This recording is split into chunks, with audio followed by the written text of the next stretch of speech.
Hey, what's going on, everybody? This is Shay coming back at you with another episode of the Emmaus proposition.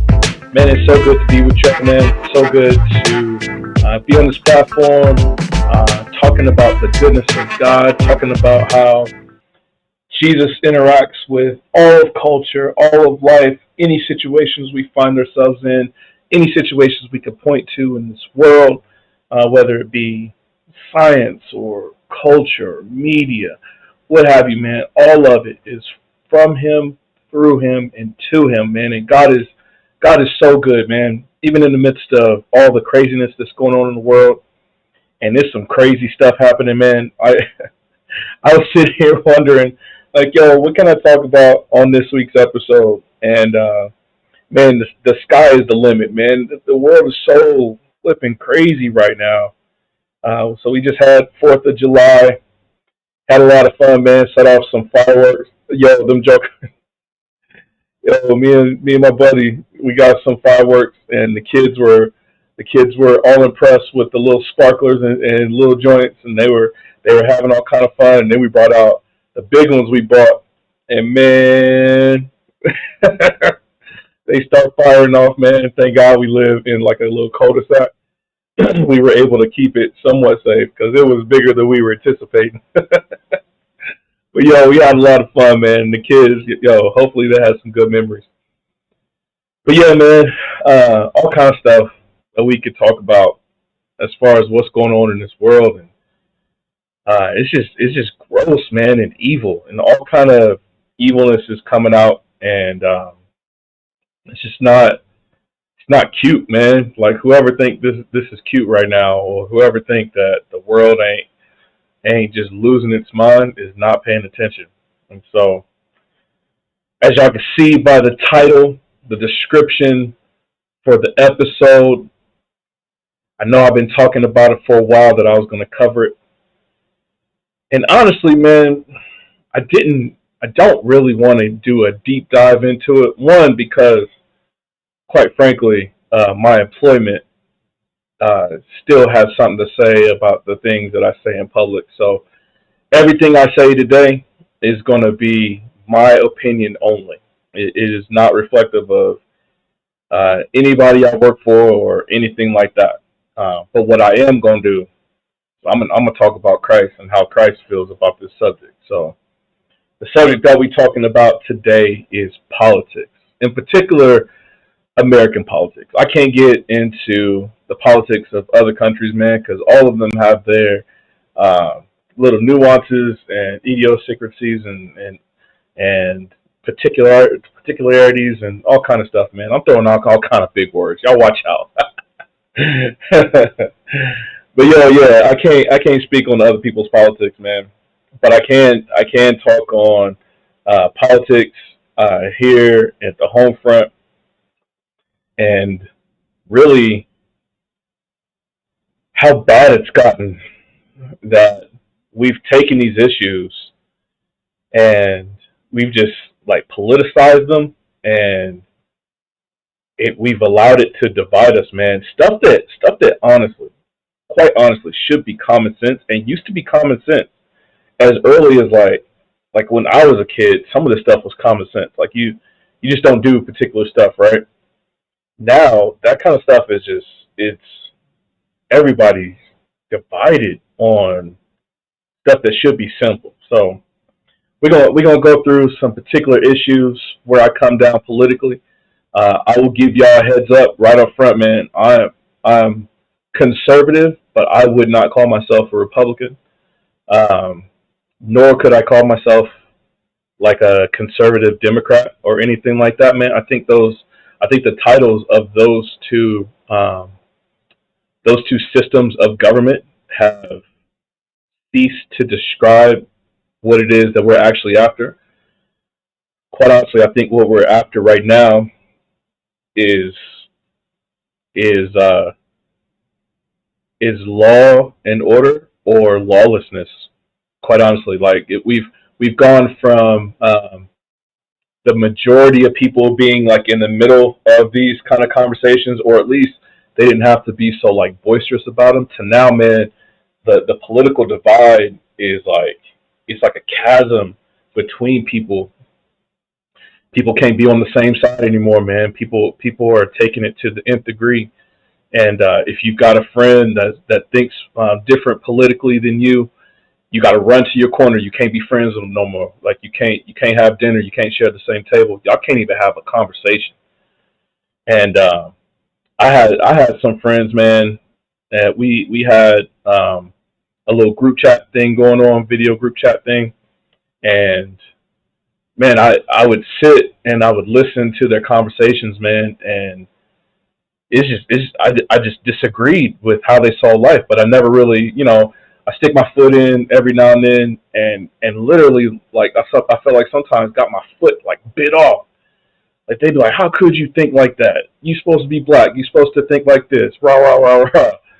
I love them dudes, so I ain't trying to make fun. I'm just saying like it's a similar story that I hear from other people. Like politics has a way to just like ruin friendships, and you can't even have a difference of opinion anymore. Like you can see the same problem, but because our human minds don't process information in the same way, naturally we're going to have different solutions to different problems. Like that's the good part about being in a culture and society. But man, we got it to the point right now where, man, if you got a difference of opinion from the majority, whew, it's rough, man. It's tough, and that goes on both sides. Like liberal folks do it, conservative folks do it.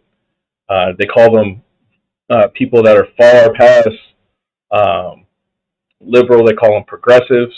Progressives really do it, and the hyper people on the right, I don't know what you call them, but they do it. Everybody got these divides where if you don't think the same way they think something wrong with you.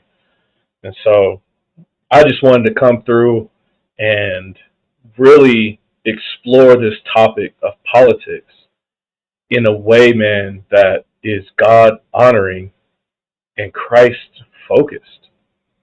I think a lot of times we, especially as Christians, we come into these political spheres and we just adopt whatever it is that everybody else is talking about. We don't bring Christ in the midst of the political conversation. Like we'll listen to CNN, MSNBC, Fox News. We'll listen to that stuff, and then we'll come down these issues according to what they say.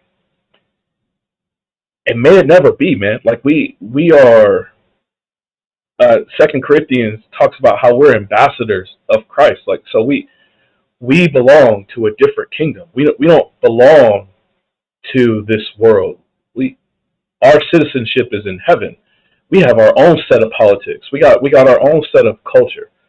We live in this world, but we live here as ambassadors. We're supposed to be here spreading the message of reconciliation, calling all men to come back to God, not getting caught up in people's politics, man. So personally, I would call myself, as it would relate to how people see politics right now, I would say I'm conservative, but I would say I probably lean more on like a libertarian type of side, man, where let people be free, man.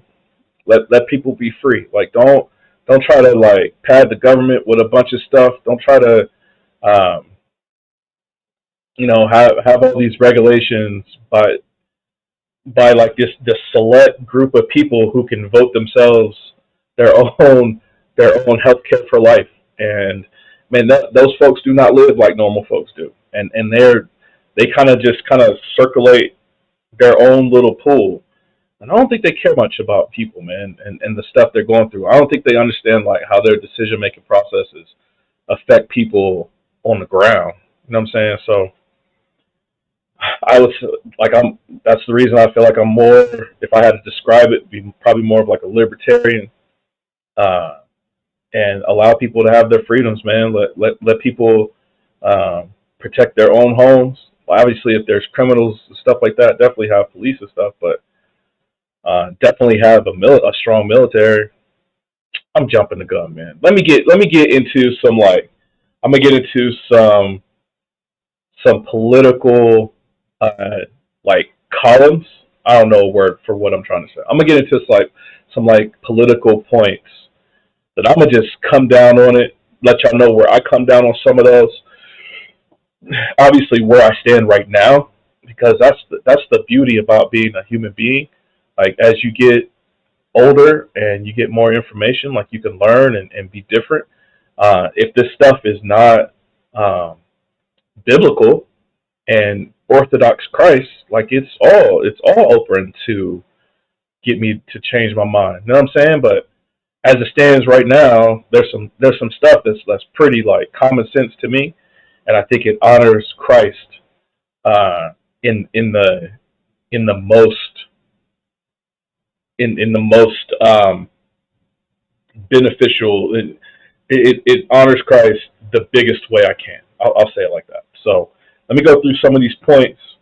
I wrote some of them down just so I can stay on track. But yo, y'all hit me up, man. I'm more than willing to have conversations about these. Definitely don't want nobody getting mad just because I got an opinion about some stuff. But you know how people do these days.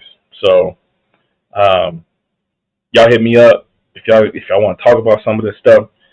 But this is where I come down on some of these issues. Check this out: inflation and the economy. So if y'all have not been affected by the current inflation and the way the economy is going right now, I don't know what y'all going through, man. Maybe y'all got like uh, solar, a full on solar house with wind power, and maybe you rotate your own composter, your own like everybody's poop goes into the composting bin, and y'all do y'all things, making your own soil, and maybe you got an electric car that's powered by. Uh, I ain't gonna get too silly. I don't know. I don't know. Like if you're not affected by what's going on with the world, with the way the economy and inflation is going on right now, I don't know what you're doing right. Um, but I am, and so as I look at politics, as I look at what's happening in the country right now, as I look at like out here in Nevada, we paying like $6 for a gallon of gas. Yo, when I was coming up, so I grew up in South Carolina. Y'all see the it's over this side. Y'all see the that Clemson Paul right there. That's where I grew up, right? And it's in South Carolina, right next to Clemson University. Yo, I remember growing up, we was paying like $1 for a gallon of gas, and man, we had $6, and it's not like that like grew over time. Yo, just this time, like 2 years ago, it was like two something. Now it's six something. Like it's not even like we take a trip down to California. It's like seven something. It's crazy, man. And I don't I don't know what it is about. I do know that there's some like policy decisions that go into that, right? So you can turn on the news right now, and you've got our leaders talking about the reason why there's this like gas hike is because of the war in Ukraine, and but the gas was going up before that, and so um, when the price of gas goes up, the price of food at the grocery store goes up. When the price of gas goes up, the cost to heat your house goes up. All these things are tied to the gas prices because like people got to get goods and services from one side of the country to another, and they use trucks. It's not like they magically appear there. We're not to the point where we're like Star Trek and people are like beaming stuff from one place to another. You know what I'm saying? It's crazy. Like, and flights. Like, so we're getting ready to have like a pseudo family reunion with my family, my mom's side of the family later on this year, and flights is crazy. Flights. I want to say it was um, like 250. I'm not sure if that was round trip or one way. It's like 250. No, it was 200. It was 200 round trip. No, it was 200 one way. So it was like $400 per person. to go to, we talking about going to Arizona. $400 for a round trip ticket to go to Arizona. I got a family of five. That's two stacks.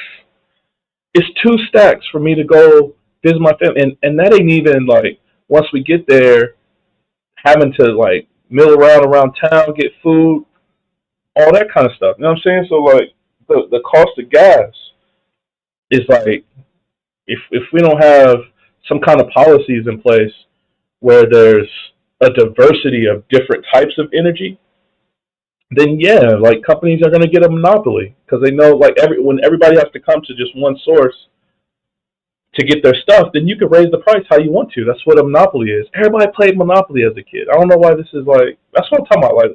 Like this stuff is. It's not rocket science. Like it's the basic game of Monopoly is if you can control the board, then you get all the cash.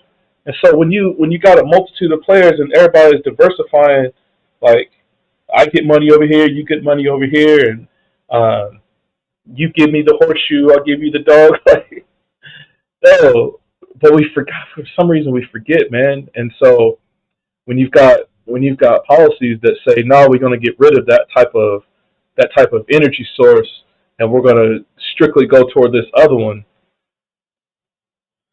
That doesn't make sense, man. Put it into the mix.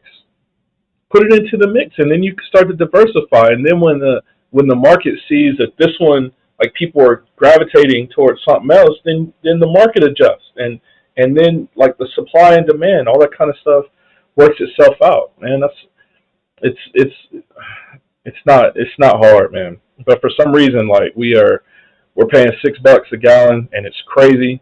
I've been thinking about asking my boss if I can at least telework once or twice a week, man, because it's crazy just to get to work. Like you capping off, like the gas station will cap you off at $100. You're like, but I ain't full yet. Somebody came to work the other day, and they were like, they drive like a little mini car, a little sedan, like good gas price with something. Man, they talking about they almost hit $100 for gas. I'm like, oh, this is crazy. It's just crazy. Anyway, if I were to look at um, inflation and economy, obviously I would vote for policies that are more geared to the people, right? The people need diversity. They need diversity of choices, and so if it means opening up a oil pipeline that goes through North America, I'm for it, man, because that's going to diversify where we get our gas from. That way, we're not wholly dependent on one global situation, and then the cost of everything goes up, and then we got the blame game going on, and so I'm honestly in favor of that. I'm honestly in favor of like nuclear energy and coal energy and obviously petrol and if solar and wind, if they can capture it the right way, from everything I'm being told right now, those are not sustainable energy sources. Even though they're renewable, they're not sustainable, and they don't give what people actually need in the long term. So we're not talking about the immediate. Everybody's like, and I think this is where everybody can agree. We're talking long term on this stuff. It's not just immediate relief from the pump. Yeah, that'd be nice. But no, we're talking about like long term stuff. And I know the argument is like the environment, all that kind of stuff. But we to the detriment of everyone right now. Um, we're just we're just kind of arbitrarily making up stuff for the sake of going away what's been tried and tested. It's crazy to me. So I'm in favor of economic policies that are common sense economic policies that help the majority of people for what's already established. And then if we want to slow roll some stuff and introduce that into the market, and if people like it, great. If people don't like it and they don't buy it, you can't have people coming in that force it down people's throat. that disrupts the entire market. Or you can't give special privileges to these companies but not these companies, because it throws off the whole system, because it's the people at the bottom that suffer, right? So that's where I land on inflation in the economy. I will be a fiscal conservative, if you would, right? Because I think that can also go to how we spend, how we spend money and what we spend our money on. Like we're spending our money right now on crazy stuff, and I'll get into some of those things. I think one of them was the military that I was talking about spending on. But if we're talking about like national defense, absolutely. If we're talking about border security, absolutely. Like I think that's the role of the government. If we're talking about like paying for for senior members of the of the legislative branch, their healthcare for life, it's a question mark for me. That goes into the questionable pile.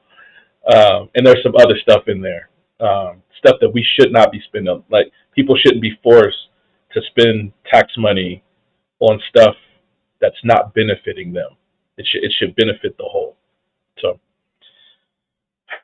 here's a big one, right? And these are all issues that I feel like are getting ready to come, that are really hot right now, and they're gonna determine who's gonna be sitting in the seat next in 2024.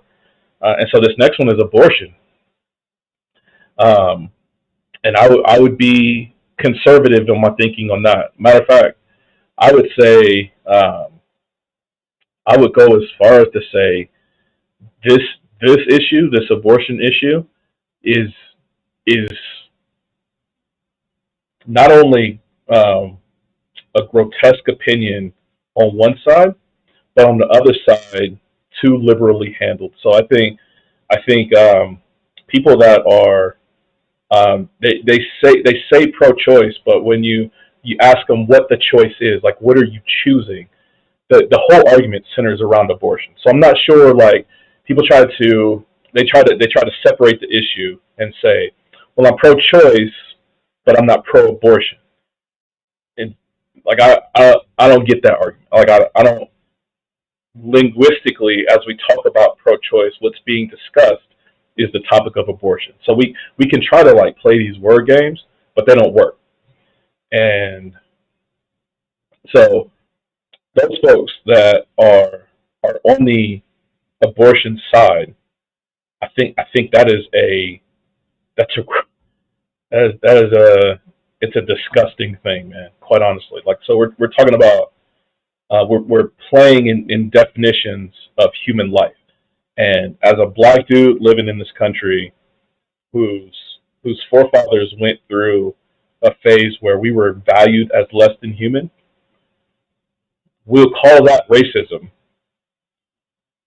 But when people talk about abortion and they say, well, it's not, they say it's a clump of cells, which no, it's not. It's a unique DNA strand, and that's scientifically proven.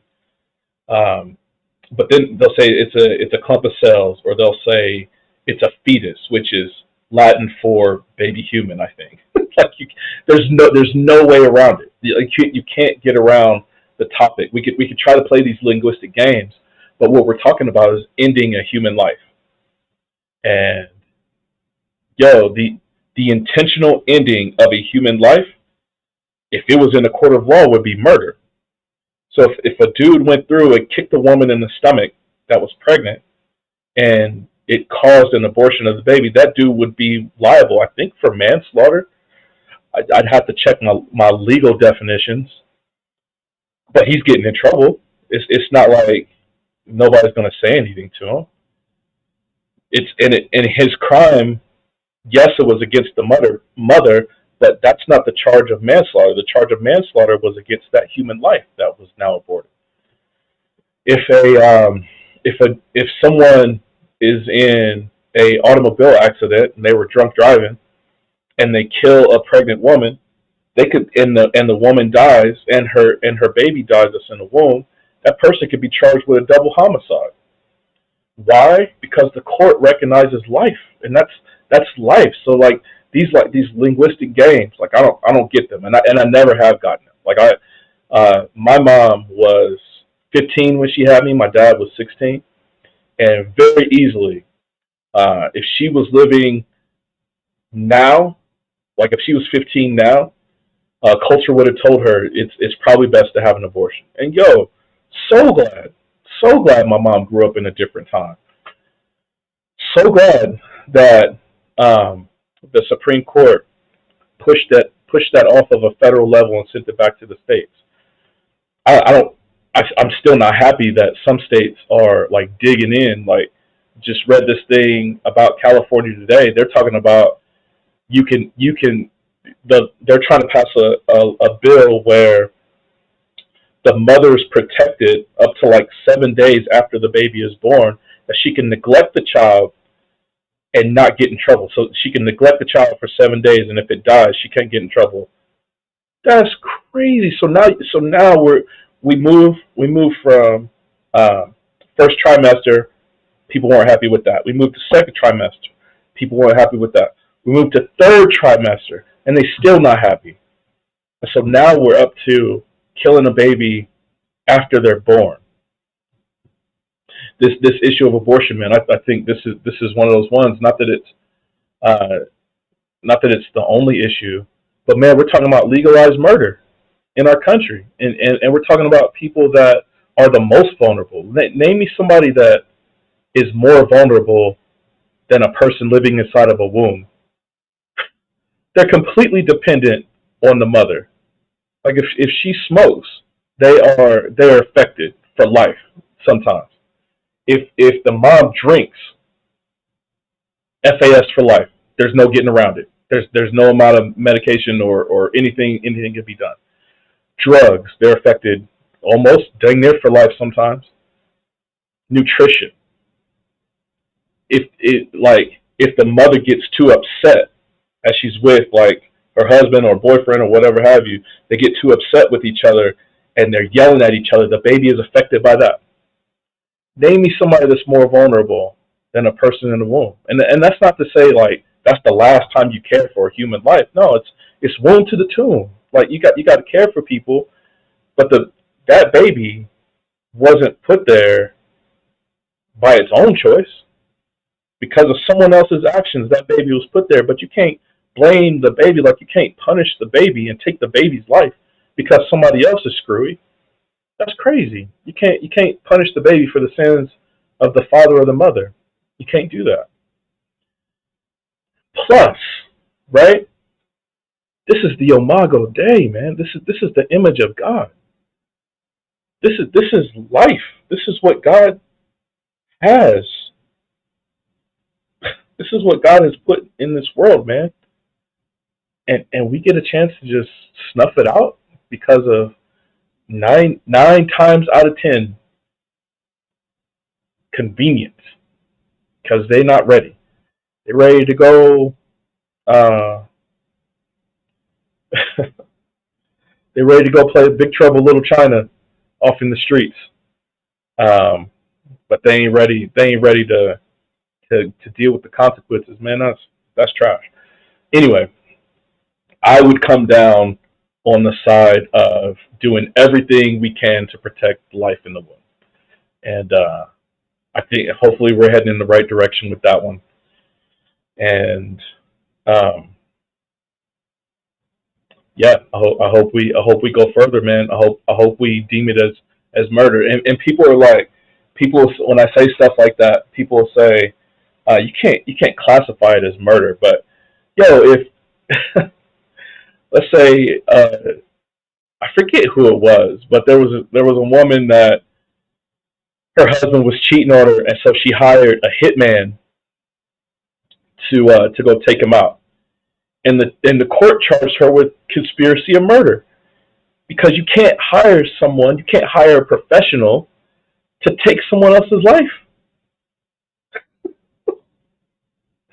Oh gosh, like it seems so simple, but we've made it convoluted. We've made things convoluted when they don't have to be. Anyway, I would come down conservative on that one, right? The border is one that is it goes back and forth between the two parties. It wasn't that long ago um, when Democrats were they were not for um, they were not for immigration, like a loose immigration policy, because they blamed Republicans for taking advantage of people's um, cheap labor. And they said, y'all just trying to, it's just the rich getting richer, and y'all just taking advantage of people, and y'all taking away jobs, and all this kind of stuff, right? And then it flipped, and now it's Republicans that are saying, no, we're not for illegal immigration because we we don't want y'all coming in the country and then taking people's votes. y'all trying to stack the chips is what the Republican side is saying, right? And so I wouldn't say I come down with a party on that one. I would say I would come down as common sense. Common sense is you can't just have an established country with just let anybody in, especially a place like America where people want to come here from all over the world. One, but two, people want to destroy America's values. And so when we have people that have taken down the World Trade Center, when they have the Oklahoma City bombings, when we have um, when we have like we have it's classified as domestic terrorism, but it's a lot of times people coming in from outside of the country through like porous borders. And so I've been in the military since I was 19 years old. Like I understand security, and you can't just have an open military base. Nobody would ever think that was a good idea for us to have just a come on in kind of attitude. No, there's gates, and there's people there with weapons. If you try to jump the line, you know what I'm saying? Like there's security, and that's what keeps everybody safe. It even keeps the people safe that are trying to get in. So like if you just try to bum rush the fence, yeah, some stuff might happen to you, man. Like there's a way in. Take the way that you're supposed to get in. If you coming in the way you're supposed to, yeah, it might take a while. Yeah, you might need some permissions. Yeah, you might have to do some background checks. Yeah, you might have to learn a lot about the country you're coming into. What are you going to provide? Like all those kind of questions might pop up. But still, you can't just jump in. That's crazy, right? You go to a concert, somebody jump the stage, the bouncer's going to bounce that person back off the stage. This concept of security is everywhere. I don't get why it's such a back and forth issue between those two parties. Like I don't understand it. So I would come down common sense on that one. Probably a conservative view. Uh, Control that joint, man. Like I got a friend of mine from El Salvador, and it took him like 20 years. It took him 20 years to become a legal citizen, and he worked for it, man. He had a family. He was in the country. He was doing the right thing. Kept his nose clean. He'd have to go back and check in like for a long time until he finally became a citizen. Like yeah, that's it might be an opinion that's biased because I grew up here. You know what I'm saying? I'm from here. I ain't never had to try to go through immigration stuff in another country, so I can't speak to it too hard.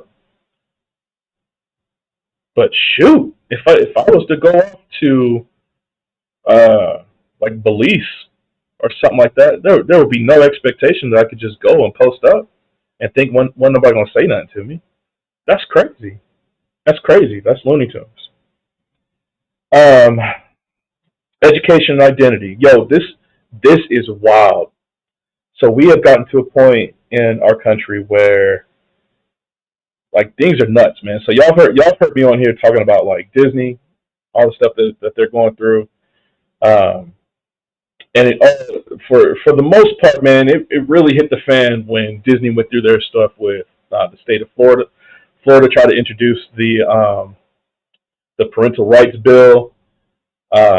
People dubbed it the "Don't Say Gay" bill. Disney jumped on, was like, "You can't tell us that uh, that gayness is not acceptable here in Florida, and all this stuff, right?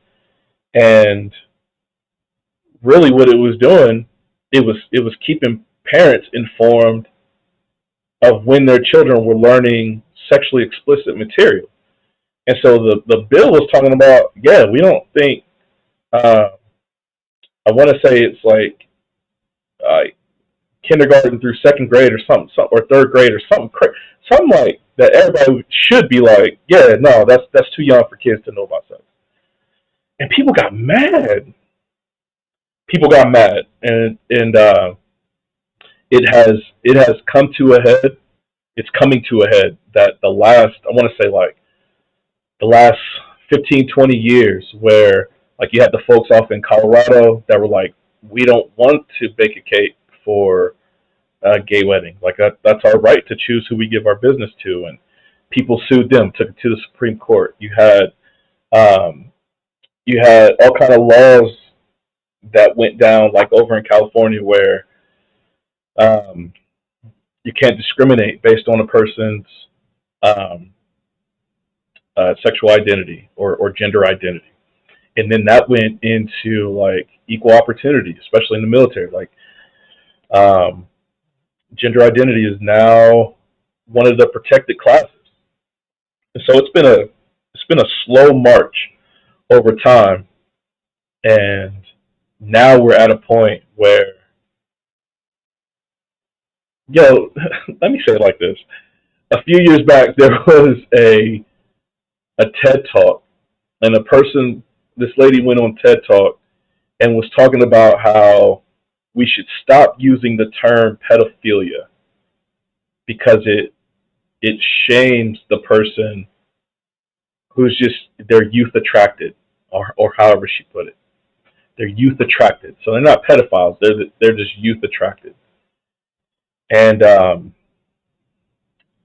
that's some sick stuff, man. And so now you got this documentary that just came out, and they're talking about the guy is asking a question of what is a woman, and people are like afraid to answer simple biological questions. We saw the Supreme Court when they were trying to nominate the newest Supreme Court justice. I think her response was to the question of what is a woman. Her response was something like, "I'm not a biologist, so I can't say." That's crazy to me. That's crazy to me. But the reason why it's become important in education is because that one pivotal uh, Florida bill where they were like, no, like we don't want, the parents of this state don't want their children to learn about sexuality that early, because you had stuff like Desmond is Amazing, where he went on the Good Morning America show, or Today Show, or whichever one it was, and you got a kid that's dressed up in drag that's like performing for adults. That's that's that's not right, man. And I'm not sure when that changed, but it continues not to be right. And people are being educated to not know what a woman is, and they're being educated to go away from basic definitions like a man is a man and a woman is a woman. Like they're being educated in a different way now. And I'm not trying to throw shade at anybody. Like I said, if anybody gets upset with this, y'all please come talk to me, because it could be a great conversation. But it's not right. Like, as we're messing with children, it's not right. It's not right at all. And they're talking about giving children transition surgery, like putting them on puberty blockers, and sending them through different surgeries before they can hit puberty. That way, nothing sets in.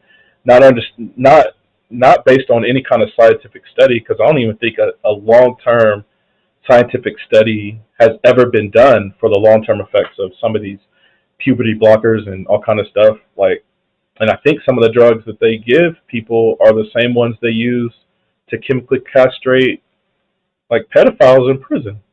And those are the ones that are giving kids. So I don't think any long-term study has been done on this stuff, but I can see the effect that it's had on like friends of ours, like in real time, where the kids they're confused about reality now. Like they are more prone to like drugs because they need to like dull the pain, and they're more prone to like these issues. It seems like, and obviously I'm not like a scientist, so it's not a huge study or anything. I'm just general observation. It does not seem like it's going well when you try to mess around with reality like that. Um, so that's that issue, right? Then you got stuff like critical race theory, which in a certain way I think is like a boogeyman. Like I think people on the political right have used it as a a thing that's like we don't want these changes in our schools, so we're just going to go full force after this thing, right? Because to a certain degree, history has kind of lied, not kind of. History has lied about some stuff. We can look back in history, and this is like politically neutral. We can look back in history on some stuff, and it's not the fullness of the truth. So like how slaves came to America, like we were told that white folks went through Africa. Like if you watch Roots or something like that, white folks went through Africa. They bound up a bunch of slaves, threw them on a slave ship, treated them all kind of bad, and Plymouth Rock landed on us, right? Come to find out, like they the Africans were selling other Africans, and so the Africans were the first to treat their brothers and sisters like property. And so, of course, if commerce ensues, that person is going to be treated like property. But it was the Africans who first treated their own brothers and sisters like property, and then Muslims enslaved Muslims, and like it was Asians enslaved Asians, Polynesians enslaved other Polynesians, white folks enslaved white folks. Like that, the problem is human beings treated each other like crap in a dark period of history, but we haven't been able to talk about it, and still can't talk about it freely because of the way people land. So it's either you believe in CRT, or it's either you believe in CRT or you're just a revisionist history person that enjoys their white privilege, that doesn't want people of color to overcome the trauma of slavery.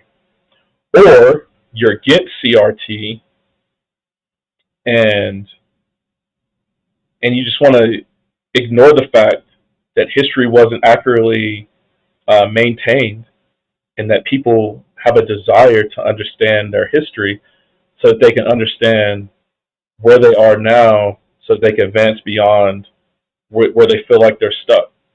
And now, because that conversation can't happen, people are like in a weird place, man, and we've drawn our lines in the sand, and it's not working.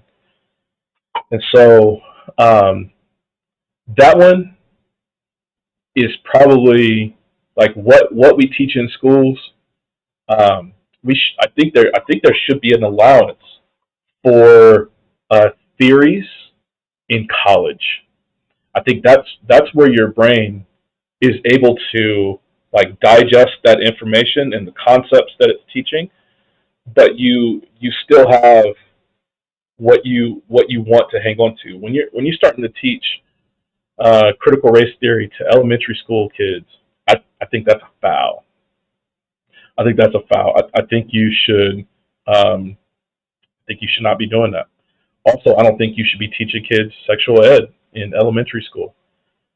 Um, I think as much as people don't want to say that abstinence doesn't work, when you practice it, it works. Ain't nobody ever got pregnant if they were abstinent because they're not having sex. And I don't know, like somewhere in between there, maybe we lost track of sexual mechanics and how that flows. But if you've lost track, man, maybe you need to go back and study it. I think what people mean when they say abstinence don't work is that we over sexualize our kids. We put all kind of stuff on TV, and we give them easy access, and we don't really want to parent what they watch and what they say and who they hang around. And so we just want to give them condoms and birth control and say good luck. And that's what they mean by abstinence doesn't work. And that to me is a foul. And so again, I would come down conservative on it.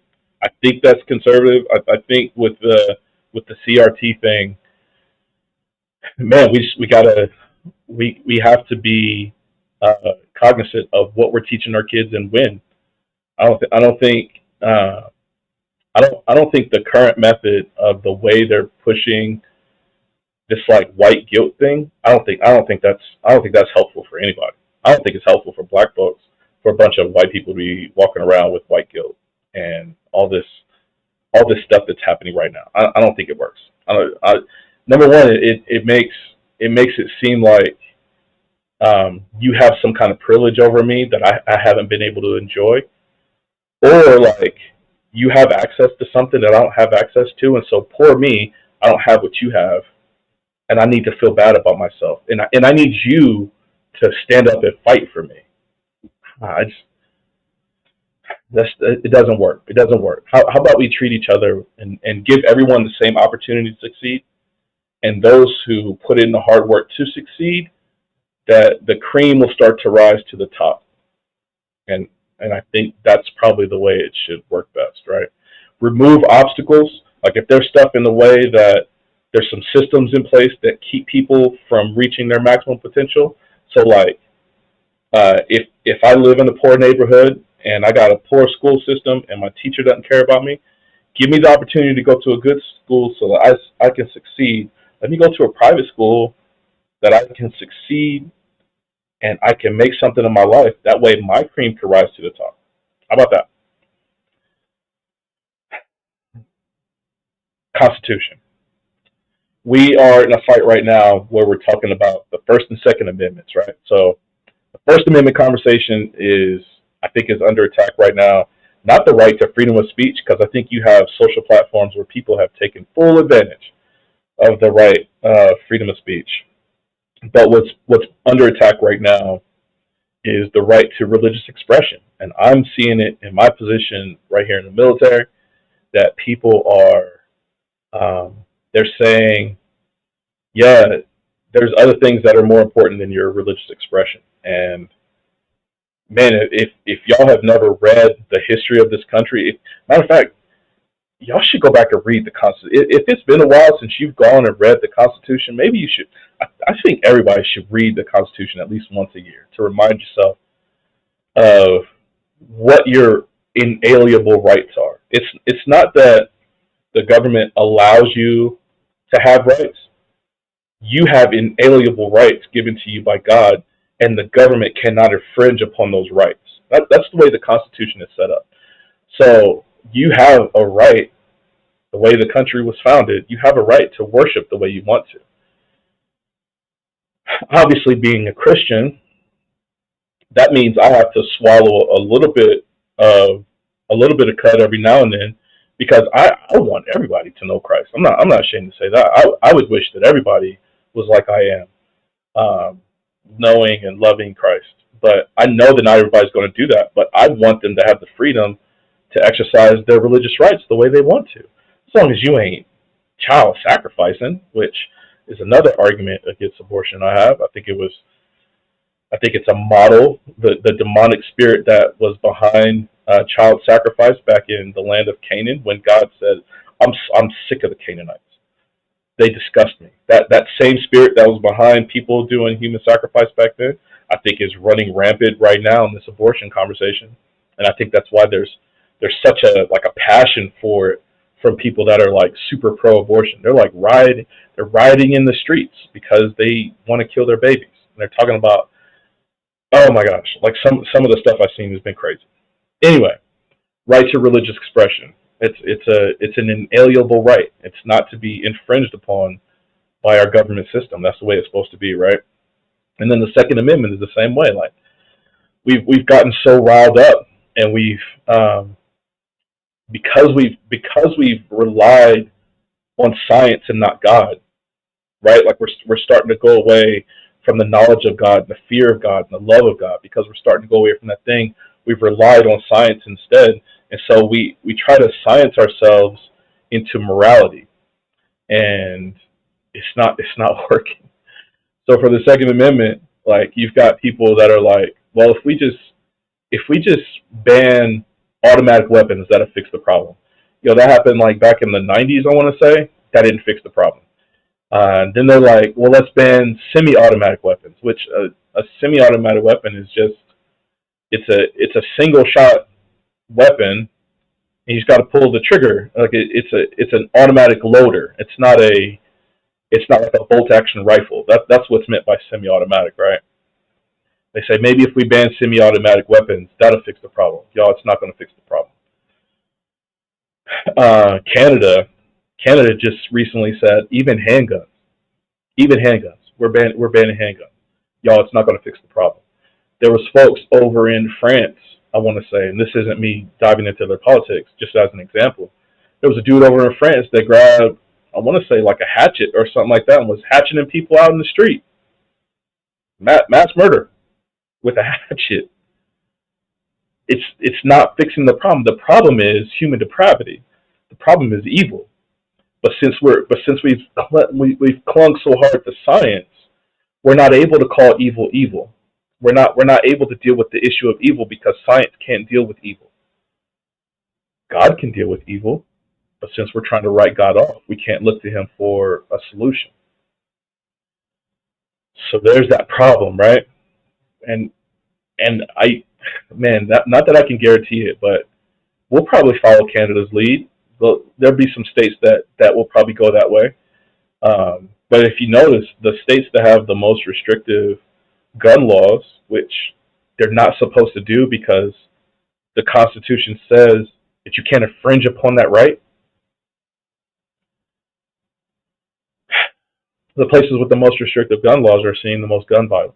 The latest being this one that just happened in Illinois over 4th of July weekend, and they'll blame it on people try to blame it on the fact that, oh, look, the dad bought the kid the weapon, and look, it was an automatic weapon. See, we should be banning this stuff. The issue is evil, B. The issue is not the tool that was used. It's the evil that was operating inside the person. We need Christ, not more gun laws, right? So there's that. Military is my last one that I'm gonna do because I know I'm going long. But check this out. I think there's a fundamental problem with funding other countries' wars while our own military falls apart. And people will hear that statement, and they'll say, "Well, we spend billions of dollars on our military." Yo, y'all, maybe y'all don't know this. Uh, we're trying to keep pace with our near peer competitors. So China, North Korea, Russia, some of these places are exceeding us in some particular areas that we're grossly concerned about. But because we're so busy funding other countries, or we're so busy, they're paying for, they're going to be paying for military members to travel to other states to have abortions, or they're going to pay for military members to transition. We're paying for that kind of stuff. Meanwhile, our planes are falling apart. We've got pilots that are trying to fly these planes, and because we've come down weird on certain policies, they're having like chest pains as they're trying to fly these high velocity aircraft. Um, we're we're damaging our military readiness while we're funding other people's stuff that they got going on. And man, it's not wise to me. But let me tell you why I come down on these stances biblically, right? I kind of touched on some of them biblically, but Inflation and economy. I think God is a God of fiscal responsibility. I think you see that in Jesus' parable of the talents, as he's talking with in his parable, the the owner of the talents is giving the talents away, and the people that are the most fiscally responsible, he tells them good job and he gives them more. The person who is not fiscally responsible, he takes what he gave the person, calls them a wicked servant, and sends them into hell. I think God is a God of fiscal responsibility, man. Like I think you could see it a few places in the scripture, and I think that's one of the reasons why He puts governments into place. So I continue to pray for everybody in my government system, uh, even though I think there are certain aspects that I disagree with how they operate. I'm still praying for them. I'm still praying for their success. I'm praying for their salvation. I'm praying that they continue to lead well, to make us the best place on earth. I think we were once a place that everybody wanted to come here and experience freedom. And did we get it right? Did we nail it all the time? Man, no. Heck no. Were we better than most? Oh,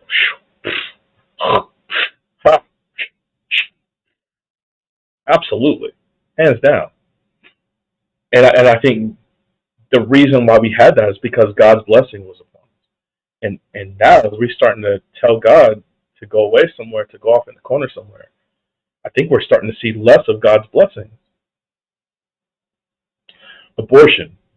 Like I said, I think I hit that one already. This is the Imago Dei. Like this is the image of God that's dwelling inside of another human being. Like life doesn't just happen. Like yes, when a sperm and an egg come together, they create a unique DNA strand. But science still hasn't been able to determine what that spark is. Why this combined with this creates a new life? That's God. That's Christ, man. It's Christ who holds all things together through the power of His word. That's Jesus right there. And for us to be okay, or not even okay sometimes, but even like we don't have an opinion on it, for us to take that position, or even pro, I don't see how those two things are congruent with each other. Christ is supreme, and he's the one that's holding and forming that baby in the womb. So our border, um, there's an entrance into the kingdom of heaven, um, and so Jesus talked about that in one of his parables, that um, you can't just like skip into a king's palace and expect to be received. You come by invitation. The only way you receive an invitation is if the host of the party sends you like gives you an invitation. That's the only way you come in. And yeah, I think we're playing games with people's lives, man. And that is the Imago Dei. Folks that are like, you just had like 50 some people died in the back of a truck. That's the Imago Dei that got ruined because they're playing games. Because people are playing all these games, man. And that's not right. It's not godly. Um, this is what laws are designed to do. They're designed to protect life, and those lives deserve to be protected. And so the coyotes that put them in the back of that truck, they deserve to be prosecuted, man. The people that look the other way while they come in deserve to be prosecuted, man. If there was somebody there that didn't check, they deserve to be prosecuted, man. That's the Imago Dei that was lost. 50 souls. That's not good. That's not good. Education and identity. Man, Jesus was serious when it came to little kids, man. He was real serious. He's like, man, if somebody leaves one of these little ones of mine astray, it'd be better if they had a millstone tied around their neck, tossed in the river. You don't want to mess around. And man, I obviously I've never been to prison, but from what I hear, even in prison, man, you mess around with little kids, you don't come out okay. Kids are supposed to be the protected class, and so for people to be messing around with kids in school and trying to lead them astray and all this kind of stuff, man, God's not happy about that. God cherishes the babies. Leave them alone. Second and First Amendment rights. This is more of a this is probably more of an Americanism, right? Uh, but I think, quite honestly, because um, absolute power has the ability to become tyranny. So when the people don't have a method to keep tyranny in check, it power is always going to try to. It's a self feeding organism. So the more power people have, the more they try to gain. And for those folks that they're in office and they get there, maybe they go there with the best intentions, but when they get there, man, that power corrupts absolutely, man, and they start making these decisions and they start seeing stuff and they start making choices that they say, well, we need to control people. And the only way to stop a government from controlling you is for you to be able to protect your own. And so definitely an Americanism, but I can guarantee, man, hey, straight up, if if some of these Christians in some of these countries would be armed, I bet you wouldn't have the government kicking down the door super hard. I bet you they would think twice about it. I bet you if back in the slave trade days, when you had people all over the world that were capturing more, um, they were capturing other groups that were more vulnerable. I bet you if they'd had some weaponry to fend people off, I bet you they wouldn't have gotten captured. Like it's the way that people protect themselves, man. And man, especially their right to worship how they see fit. That's a fundamental right, man. It's people say that drinking and eating are a fundamental right. The right to worship God as you see fit is just as important as drinking water. Jesus said, I'm the living water. Anybody who drinks of me will never thirst again. You don't think that's more important? As he's talking to the woman on the well at the well, she's like, "Where can I get this water?" He's like, "It's me. I'm it." And so when you have a government that comes along and says you can't worship freely, we got to be able to protect it, man, because we're seeing what's happening in other countries. People think, "Oh, that's not going to happen here, man." Yo, if you would have told me 10 years ago, 5 years ago, that a person wouldn't be able to say to define what a woman is, I'd have called you cuckoo. Stuff is changing. Stuff is changing quick, man. And if you can see it happening in other countries and you think it's not going to happen here, you are cuckoo for cuckoo puffs.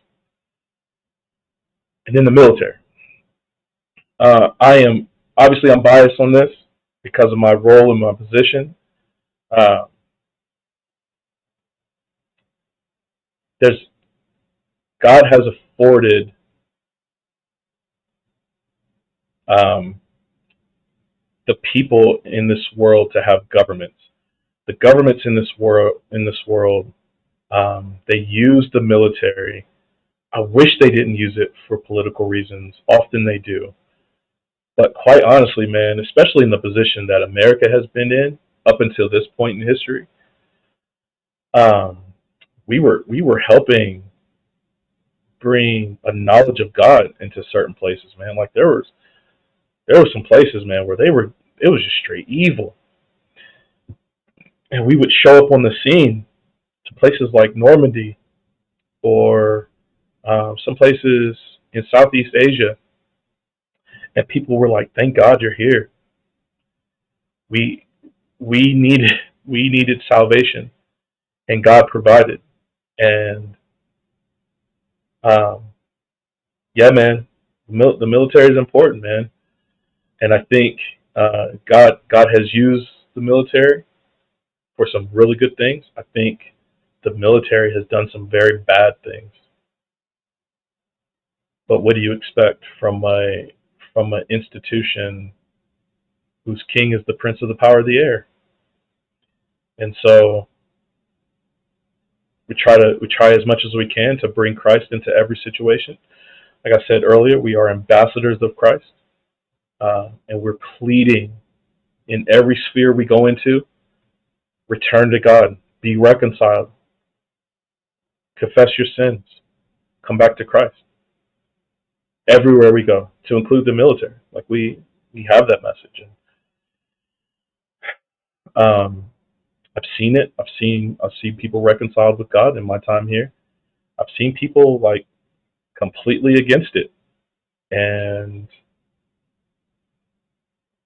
severely dislike me because I told them that I represent a different kingdom. But you know what's bad? I've also seen it in my friendships when I tell them I represent a different kingdom. I've seen it in some family members where I tell them that, um, yeah, the opinion you have is not Christ-like. People get mad. They don't like it. People like their politics, and I think people like their politics is because they get caught up in the system that they can see, and they forget they're a part of a different kingdom. Don't forget you're a part of a different kingdom, man. Like you're a part of the kingdom of God for those who are in Christ. Um, Paul tells Timothy, don't get caught up in civilian pursuits. Your aim is to please the master who sent you. That is the mindset we're supposed to have as we walk through this life. Especially with politics. Like politics right now, where I think the Bible says that money is an alternative master to God. I would say where we are in history right now, politics is an alternative master to God. Like the people pursue politics. Let me put it like this: there's Christians that pursue politics more than they pursue God. There's people who spend more time watching Fox, CNN, MSNBC, CBS, whatever their news source is. They spend more time doing that than they do trying to deepen their relationship with the ambassador that sent them to a hostile land. They forget the message of the one who sent them, and instead they adopt the message of the land that they're supposed to be speaking out against. We're supposed to be pointing people to the living God, not participating in the wilds of the wild place we live in.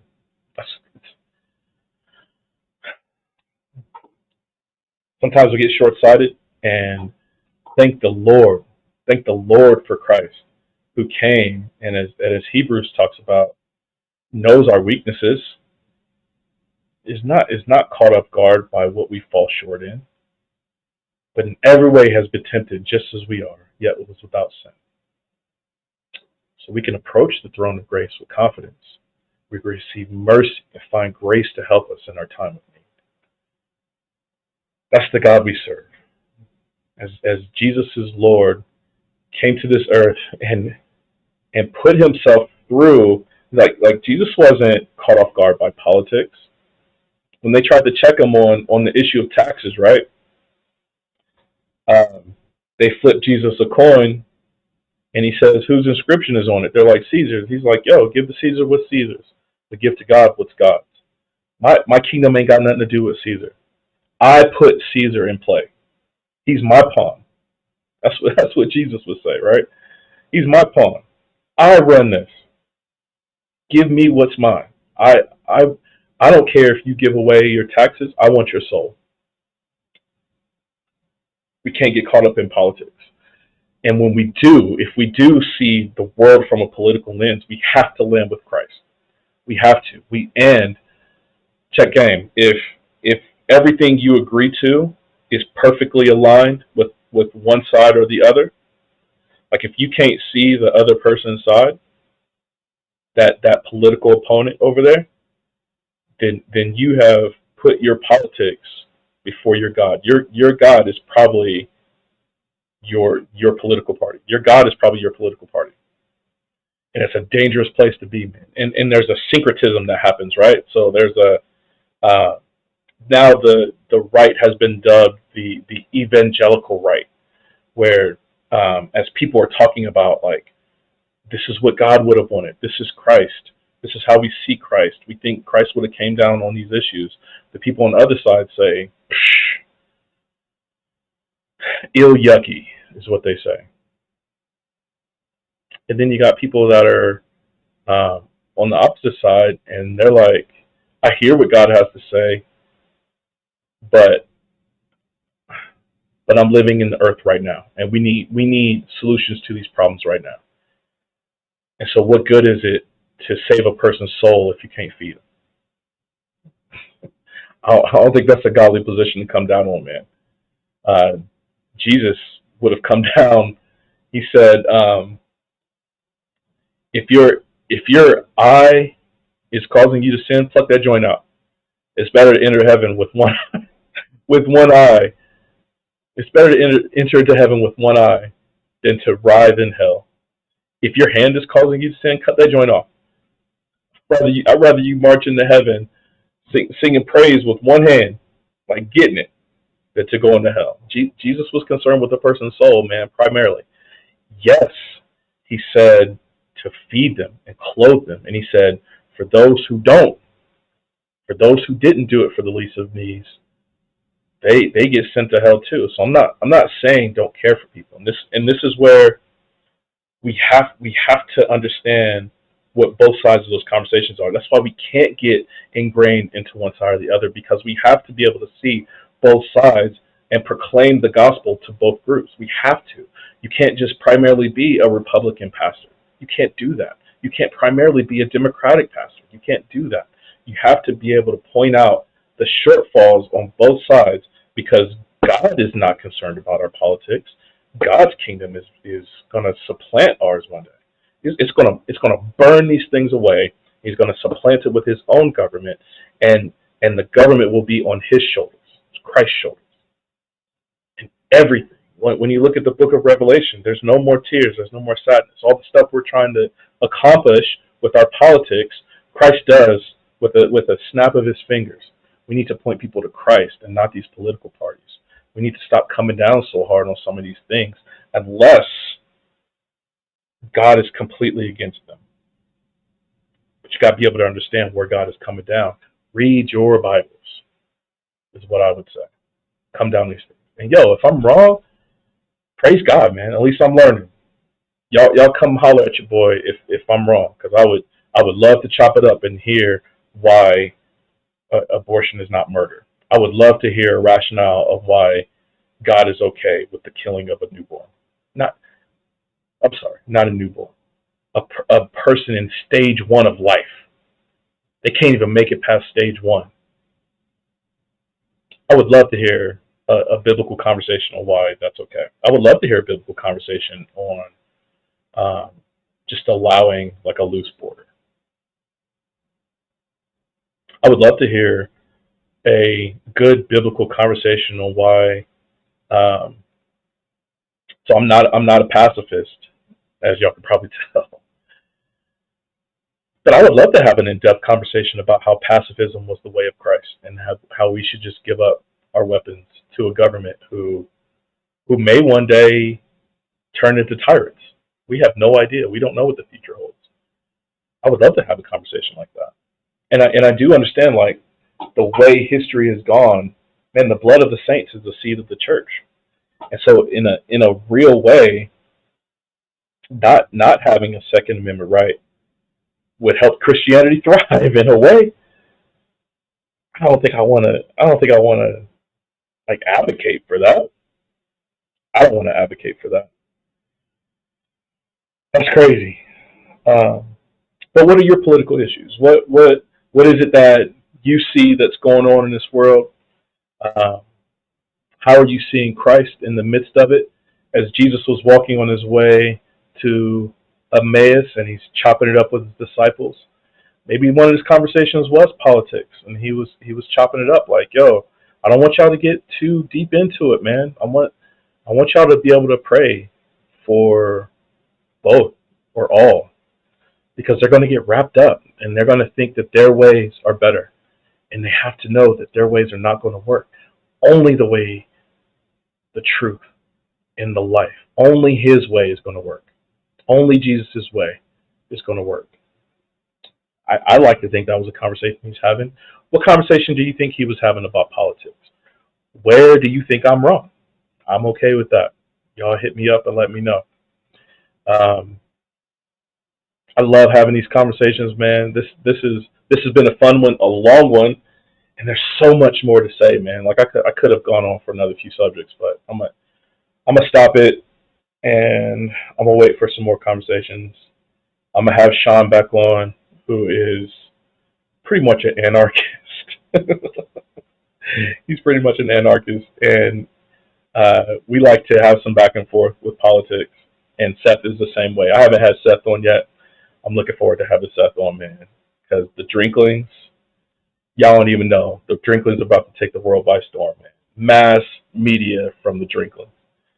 Um, but yeah, man, I love y'all. Hope y'all doing good, man. Please, yo, make sure if you're on YouTube, like, share, and subscribe, man. All that stuff is free to y'all, but it helps. It helps the channel, man. It helps. The more we talk about Christ in the public sphere, the more we're fulfilling the biblical mandate to be His ambassador. The ambassador doesn't just sit around twiddling his thumbs, man. We're out. We're out talking about Christ in everything. And if these conversations can help you have conversations, whether you agree or disagree with me, yo, it's a win. As long as Christ is proclaimed, I'm straight. If you're listening over on the podcast, yo, thank y'all for the love, man. Serious up. Thank y'all for the love. Keep listening. Keep sharing the link with folks, man. Like we're trying to boost the subscribers over there too, the listens over there. And man, I love y'all, man. I love y'all. Hope y'all doing good. Let's keep loving each other in these crazy times, man. Let's not come down hard on this political stuff. What we come down hard on, man. Let's come down hard on grace. That's what we need more of. We need the grace of God to rule supreme. And as God is getting ready to prepare His kingdom to just murder this one, let's prepare our hearts, man. Let's continue to love each other. Continue to love the people of this world because they need Christ. So let's introduce them. Let's introduce them to our first love. But yeah, love y'all. I'm gonna wrap it up there. Hope y'all doing good. Hit me up if you need me. And until next time, grace and peace.